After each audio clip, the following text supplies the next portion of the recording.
Di masa-masa seperti ini, saat solidaritas dan kemanusiaan kita sedang diuji, ada kalanya kita sendiri merasa khawatir dan takut. Yang kadang perasaan negatif seperti itu justru menimbulkan stres dan imun kita jadi turun.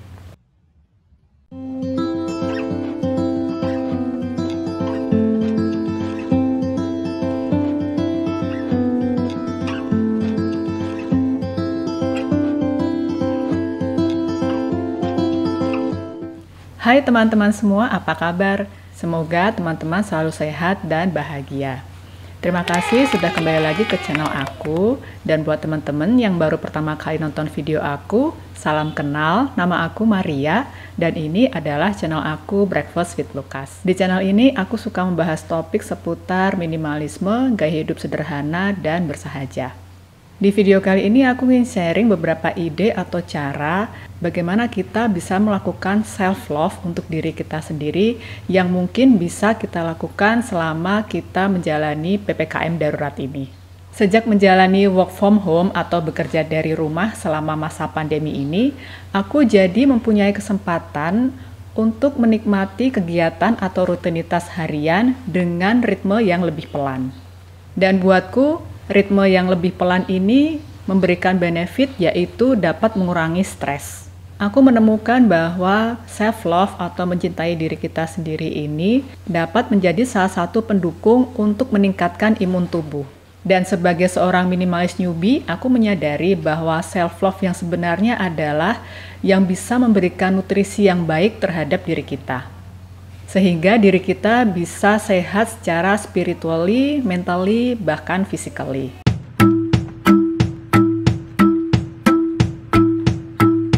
Ide yang pertama adalah be romantic or fun. Saat ini kita sangat diuntungkan dengan adanya digital entertainment. Kita sebut saja ada Netflix, ada Disney Plus, Amazon Prime, atau bahkan YouTube. Selama di rumah saja, kita bisa memanfaatkan digital entertainment ini. Kalau nggak salah, mungkin kalau untuk Netflix yang paket handphone kan harganya sekitar 54.000 ya.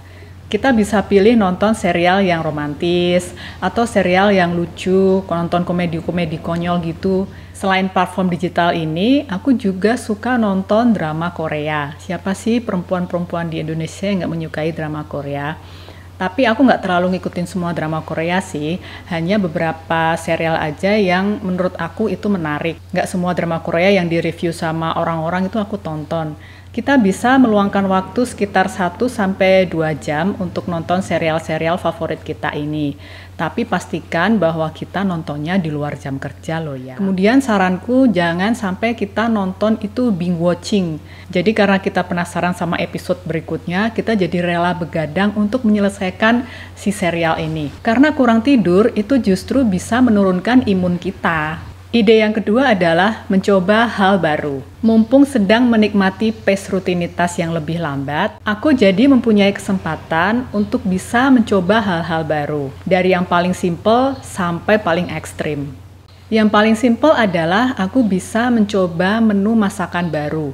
Menu-menu yang tidak pernah ada di dalam list menu mingguan aku sebelumnya. Karena aku jadi punya kesempatan untuk mempersiapkan bahan-bahannya, kemudian kalau namanya lagi belajar masak ya, pasti butuh waktu yang lebih panjang untuk preparation-nya. Jadi itu hal-hal simple yang coba aku lakukan selama bekerja dari rumah ini. Kemudian hal yang paling ekstrim, hal baru yang paling ekstrim yang aku lakukan saat ini adalah yang kalian tonton saat ini, yaitu memberanikan diri untuk membuat channel YouTube. Sebelumnya aku nggak pernah punya cita-cita atau pikiran untuk membuat video kemudian diupload ke YouTube. Nggak pernah. Motivasiku untuk membuat channel YouTube ini sebetulnya sederhana aja. Aku ingin memberikan kabar sukacita tentang minimalisme. Mencoba hal baru kadang bisa meningkatkan rasa percaya diri kita. Yang penting kita bawa santai aja. Jangan sampai kita tuh malah jadi stres karena nggak berhasil melakukan hal baru ini. Yang ketiga adalah nourish your body. Mencintai diri sendiri artinya merawat tubuh kita. Selain perawatan topikal kayak skincare atau mungkin scrubbing, luluran, ada yang lebih penting kita perhatikan, yaitu perawatan dari dalam. memberikan nutrisi yang baik untuk tubuh kita. Mengkonsumsi makanan yang sehat dan gizi seimbang, menurutku adalah salah satu bentuk self-love yang paling nyata untuk diri kita sendiri. Nutrisi dan gizi seimbang bisa kita dapatkan di tukang sayur langganan. Nggak perlu membeli barang-barang yang bahan organik atau yang impor, tetapi kalau teman-teman punyai budget lebih untuk itu, silahkan, nggak apa-apa. Memasak makanan sendiri juga bisa menjadi salah satu cara supaya kita bisa memastikan bahwa yang kita konsumsi ini adalah makanan yang baik. Yang keempat adalah nourish your mind. Untuk menjaga supaya pikiran kita selalu tetap positif, kita juga harus memasukkan hal-hal atau informasi yang baik ke dalam pikiran kita. Aku suka baca buku. Give me a book, I'm in heaven. Namun sekarang aku lebih suka versi e-book. Selain buku, kita juga bisa mendapatkan banyak informasi melalui podcast. Aku menyukai podcast karena dengan mendengarkan podcast, aku bisa mendapatkan informasi dan pengetahuan baru, tetapi aku juga bisa sambil melakukan hal-hal lain, misalnya sambil masak, sambil ngepel lantai, atau sambil motong-motong sayuran. Ide yang kelima adalah move your muscle. Ketika kita olahraga, tubuh kita mengeluarkan hormon endorfin atau yang lebih dikenal dengan hormon bahagia. Mungkin teman-teman yang sudah biasa berolahraga akan notice dengan adanya perubahan dari muka kita, wajah kita deh. Jadi walaupun keringetan kita tuh bercucuran gak karu-karuan, tetapi slightly wajah kita tuh jadi tampak lebih glowing dari biasanya. Hormon endorfin atau hormon bahagia yang dihasilkan ketika kita berolahraga ini jelas bisa meningkatkan imunitas tubuh kita. Aku bisa nonton instruktur senam dari YouTube atau dari DVD. Aku masih punya sih DVD kayak senam aerobik gitu, jadi tinggal plug and play aja kan. Sangat-sangat simple dan sangat-sangat murah. Nggak punya kuota buat nonton YouTube, nggak masalah. Inti dari menggerakkan otot adalah kita melakukan aktivitas. Bahkan ngepel lantai, nyuci baju, naik turun tangga, itu juga salah satu bentuk aktivitas otot. Yang keenam adalah menjadi bagian dari komunitas.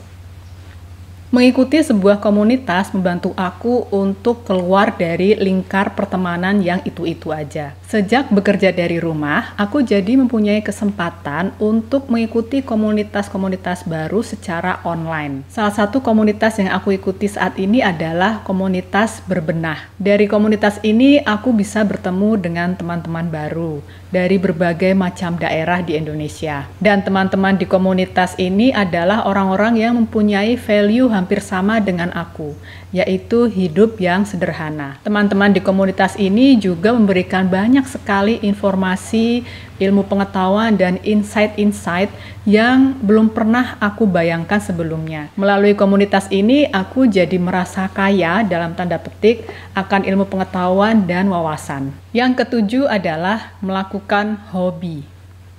Dengan lambatnya pace rutinitas yang aku alami sekarang karena aku bekerja dari rumah, aku jadi bisa ngulik kembali hobi yang sudah lama tidak aku lakukan. Salah satunya adalah musik. Bapakku adalah seorang musisi, jadi sejak lahir jelas aku tumbuh dan berkembang di lingkungan serba ada musik. Bahkan waktu sekolah, aku juga bergabung di salah satu band sekolah. Meskipun sekarang sudah jarang bermain musik, tetapi aku paling tidak masih mendengarkan musik. Atau mungkin teman-teman mempunyai hobi yang sudah lama tidak dilakukan karena kesibukan bekerja. Misalnya hobi menggambar atau melukis. So, itu tadi beberapa ide bagaimana kita bisa melakukan self-love untuk diri kita sendiri dalam rangka supaya kita bisa mempunyai pikiran yang selalu positif untuk meningkatkan imun tubuh kita selama masa pandemi ini. Semoga video kali ini memberikan motivasi, meningkatkan imun, dan memberikan inspirasi ya. Sampai jumpa.